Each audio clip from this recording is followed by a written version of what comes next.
Hi, this is Jose Luis, and welcome to this new section in the series Introduction to Parametric Modeling, where I would like to take a closer look at a particular type of geometry that we're going to be using extensively here, which is NURBS geometry. And this is very important because if you're coming from other modeling environments where you have used points, lines, and maybe meshes as three-dimensional representations of form that are discretized in triangles in three-dimensional space, NURBS are a little different. They are radically different because what's important about NURBS geometry is that it is a mathematical model to describe geometry that relies on functional representations. Okay, no need to get into the weeds of what that actually means, but in an oversimplified form, in an oversimplified way, what that means is that when we work with NURBS geometry, as opposed, for example, to meshes that are basically discretized partitions of three-dimensional space, with NURBS, because there is no discretization based on triangles or based on points, but there is a mathematical polynomial, like a complex polynomial that is defining the shape of a curve or of a surface, then it turns out that there are many advantages to that. One of them being, for example, the fact that we can generate free form like geometry that has no discretization, that is infinitely smooth. This model has a lot of advantages. So as I said, we can create smooth curvature, and the way we interact with the curvature, with the form, gives us an interface to modeling that feels very free form. So as opposed to how rigid sometimes working with meshes can feel, and at the same time, there is a lot of interesting properties that we can extract from NURBS geometry to manipulate it parametrically as well. So it's actually a pretty interesting model. And just as meshes, for example, are extremely common and super popular in computer graphics and other applications such as digital fabrication, etc., NURBS are actually super popular when it comes to environments that need super fine control of curvature for whatever reason, such as, for example, aerospace, or such as, for example, automotive, or such as, for example, product design and jewelry. And it's a very interesting one. So in this video, I would like to explain to you what are the basic properties of NURBS geometry, how do we control it, how do we work with it, and some concepts that we will need that stem from the fact that NURBS geometry has a mathematical model behind it, and why those properties will be important in parametric modeling. So stay here with me. Let's go to the whiteboard and let me explain to you a couple of things. Let's start with the basics. So let's imagine that we have created some kind of NURBS curves in three-dimensional space, and it looks something like this. It's a free-form, very smooth curve that lives in three-dimensional space in, for example, Rhino or whichever other 3D modeling environment that supports NURBS geometry is. One of the main properties, probably one of the most important ones of any NURBS geometry, is its control points. And actually, the control points are typically the most common way of generating NURBS geometry. The control points is typically a family of three-dimensional points it's a family of points in three-dimensional space that define the overall shape of the curve. Altogether, if we join them with a polyline, they form this thing that is called the control polygon. But the control polygon is just a polyline that basically joins all these control points together. What's important is the coordinate of those points. And what happens is that this control polygon, you can think of it as the skeleton that defines the overall shape of this curve. And it turns out that, as we will see in videos very soon, when you move these points in three-dimensional space, you can actually tweak and adjust and notch the overall curvature of this curve, right? Now, we're saying this because if you remember, I said that NURBS geometry is based on a mathematical representation of geometry that has an underlying really large polynomial that defines where each point on this curve lies. And it turns out that these control polygons are the ones that give parameters to this polynomial so that we have the functional representation of the geometry. What that means is that where those points are in space changes coefficients in the polynomial, the mathematical representation of this curve, and that's why we adjust the curvature in three-dimensional space. But that polynomial also has other things that affect the curvature of the geometry. So for example, there's another concept that is very important in NURBS geometry, which is the degree of the geometry. What does that mean? Well, it turns out that, for example, a typical NURBS geometry out of the box in most 3D modeling environments, and Rhino is an example of this one, out of the box, they have a degree of 3. What that means is that the polynomial that represents this curve, the maximum exponent of any of the parameters of the curve is level 3. It's the degree 3. It's a cubic polynomial. And the degree of the curve, what gives us is a representation of how smooth that curve is going to travel through the control points. What does that mean? What it means in practical terms is, imagine I have this curve and this curve is degree 3. If I were to change the degree of this curve and make it degree 2, then we will have a kind of curve that will snap closer to the control polygon, something like I have drawn there. And actually, because it's degree 2, each one of the segments happens to that it will be tangent here to the control polygon, something that did not happen with control 3. And also it happens that each one of the segments will be a cubic curve, a quadratic curve, basically degree 2. Now, if we reduce the degree one more level and we have a NURBS curve of degree 1, it turns out that all the segments are polynomials of degree 1. And which geometry can be represented with a polynomial of degree 1? Well, it turns out that is straight lines. So a NURBS curve of degree 1 is basically a polyline. It's something that looks like this. All right? So the lower the degree of the curve, the closer or the more bound the curve is to the control polygon. Whereas the opposite is also true. If we have the red curve, which is degree 3, and then we increase the degree, then the curve will travel even more smoothly throughout the curve, throughout the points. So a degree curve might be something like this, degree 4, and degree 5 would be even smoother, maybe something like this. Okay? So, as we will see very soon, if you want to play with the degree of a curve, the higher the degree, the smoother it will go through the control polygon. You have to remember, though, that one of the rules of NURBS geometry is that you need one more control point than the degree of the curve. So if you want a curve of degree 5, you will need at least to have 6 control points in your curve. Otherwise, you just cannot generate that.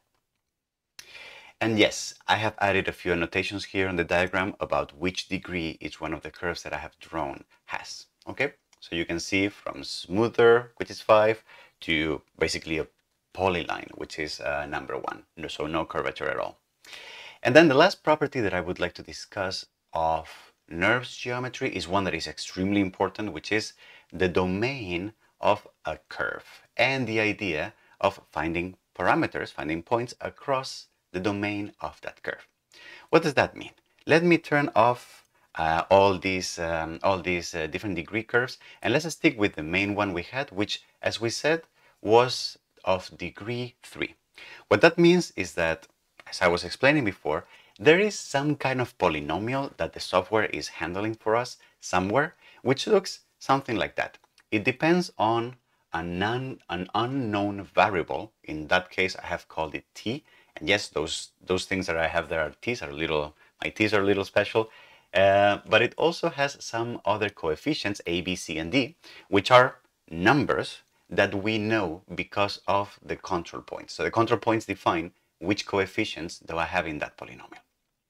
What that means is that that equation is the one, that polynomial is the one that drives the shape of the curve, more or less. This is not exactly like that, but more or less.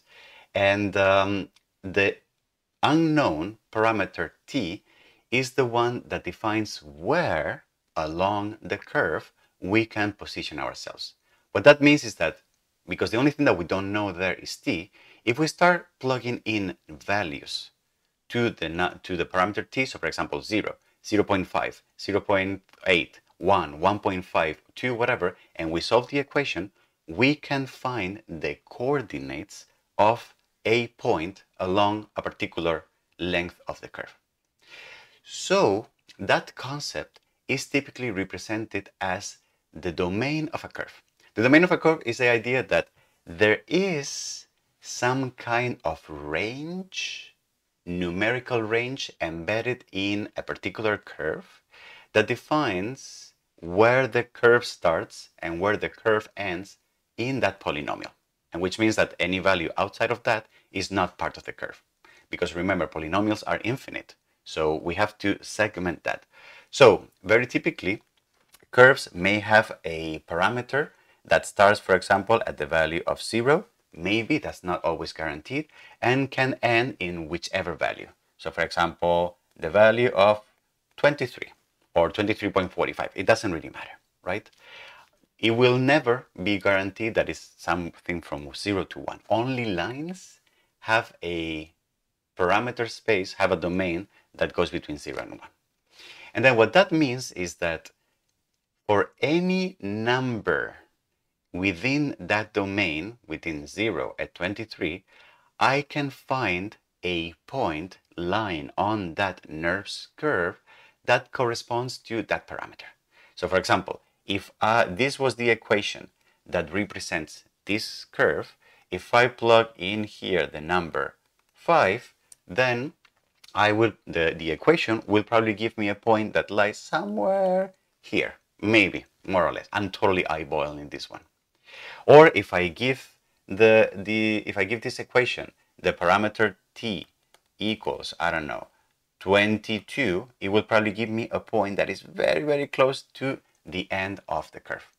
And if I plug in here the value of 0, it will give me the starting point.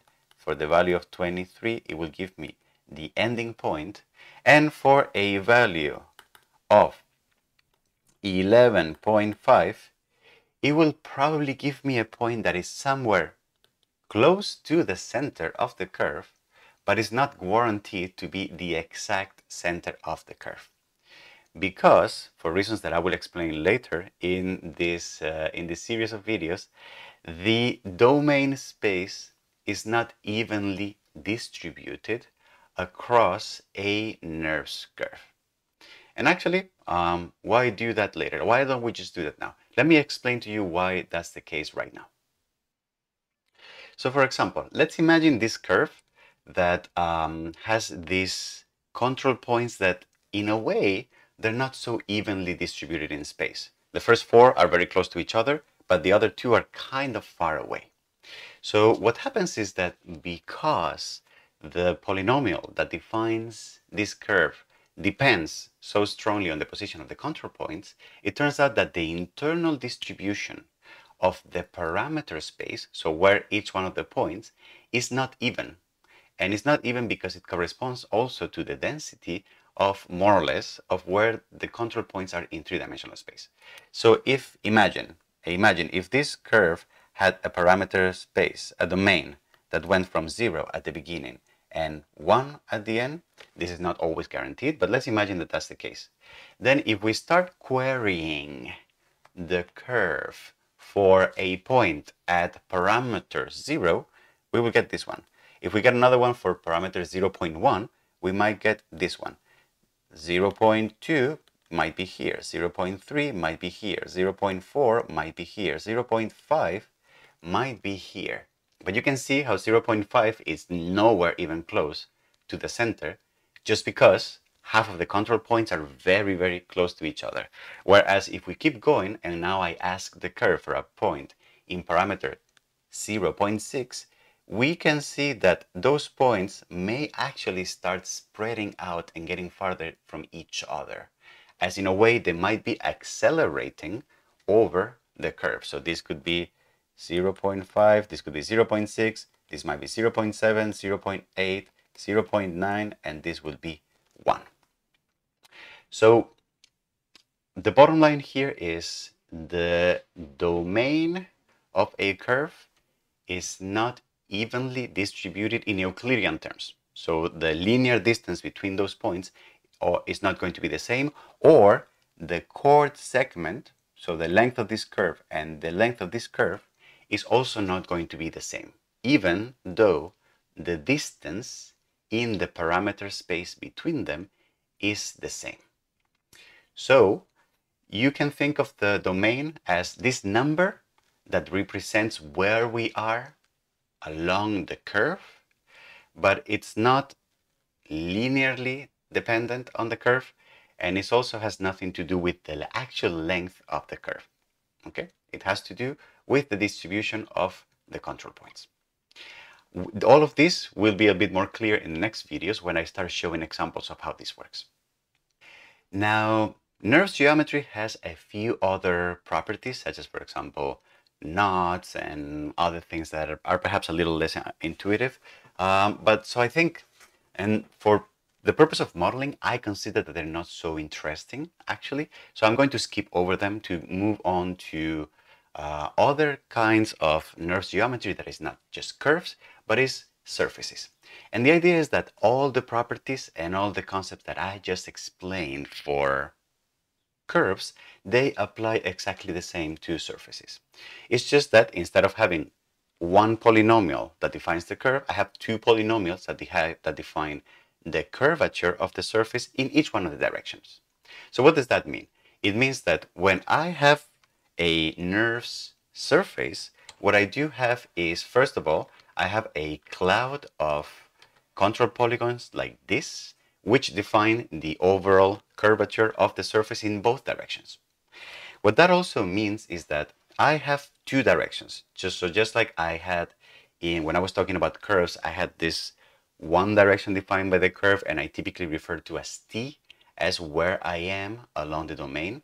For surfaces, it's typically referred to that the internal direction of a surface is referred to as the u direction, that's one, and the v direction is the other one. What that means also is that what that also means is that I do actually have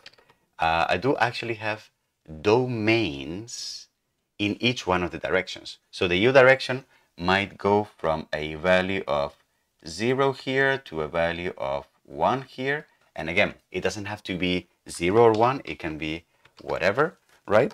So a value of 0 here to the value of 1 here. And then in the v direction, we may also have a surface that goes from 0 to 1 in the parameter space.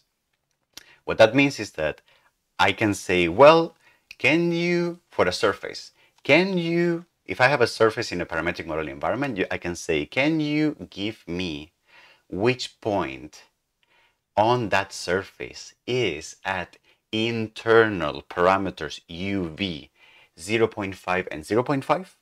And then if you get that, it will give you a point that it will be probably somewhere close to the center. But remember that it will definitely not be exactly at the center, depending on the distribution of the control points. If you ask for a point that is in uv coordinates 0 and 1, so for u0 it will be here, and for u1, so that would be the points with coordinates 0.1. This would be point with coordinates 0.5, 0.5. And a point with uv coordinates 1, 1 for this surface will be here. Okay, so this will be 1, 1. But remember, this is internal uv coordinates. whatever the x, y, and z coordinates of each one of those points will be, it will depend on where the surface is in the Euclidean space, how rotated it is, etc., etc. So think of UV as, if you will, an internal coordinate system for geometry. And actually, sometimes we can even add a third parameter, which is the W coordinate. Because if you think that the surface has curvature that is continuous across all the surface, for each point on the surface, we will always be able to find a perpendicular direction to that surface. And then that perpendicular direction, we will be able to define also a distance from that direction, which may give us a point that is offset from the surface at a particular distance. So that would be the W direction. So if you think of it in a very abstract way, a surface with internal U, V, and W parameters defines a local three-dimensional space that is warped, that is bent, based on the polynomial that defines that surface, which is actually a pretty cool concept if you think about it that way. Okay, so any three coordinates, U, V, W, can define a location in local parameter space for a surface, and then depending on where the surface is, how big, etc., etc., that will give us the actual XYZ location of that point in three-dimensional world coordinates or Euclidean coordinates or whatever. All right. So this idea, finding points and using points based on their UV coordinates on a surface, will be a technique that we will use all the time. It's one of the most popular ones when it comes to modeling with NURBS surfaces. Okay. So yes. So that is, yeah. So that's one of the most important concepts that perhaps I wanted to talk about when it comes to NURBS geometry. Now, this may have sound a little abstract, so don't worry. In the coming videos, we're going to see examples, applied examples of how this works and how we use this in software. But before we move on, I just want to point you to additional documentation that is super, super helpful. So I really, really recommend that if you want to learn more, you go to and you check the Essential Mathematics for Computational Design. It's an open source publication that Raja Isa from the McNeil team published a long time ago, and she's been refining it over time. It's a great documentation. It's really easy to read. You can download it for free. And I can see that she actually just created a bunch of YouTube videos to explain all these concepts, which is amazing. And I'm a huge fan of her work. So thanks a lot, Raja, for doing this.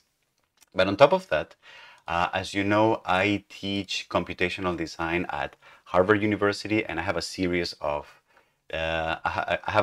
open lectures of my course on YouTube, and I have one in particular that is called Curves and Surfaces, that where I explain all the things that I have explained in this video in much more detail. So if you're interested in any of this, please make sure you check these lectures. Is my course Introduction to Computational Design at the Harvard University Graduate School of Design. And the lecture in particular is lecture 13, Curves and Surfaces. There might be a link to this in the description of the video. So, all right, so this was brief introduction to NURBS geometry, and let's move on to the next video where I'm going to explain now how to create some of these entities, some of these simple NURBS entities in a modeling environment. In our case, it's going to be rhinoceros. And if you like what you saw, consider subscribing to the channel, liking this video, notifications, etc., etc. See you on the next video.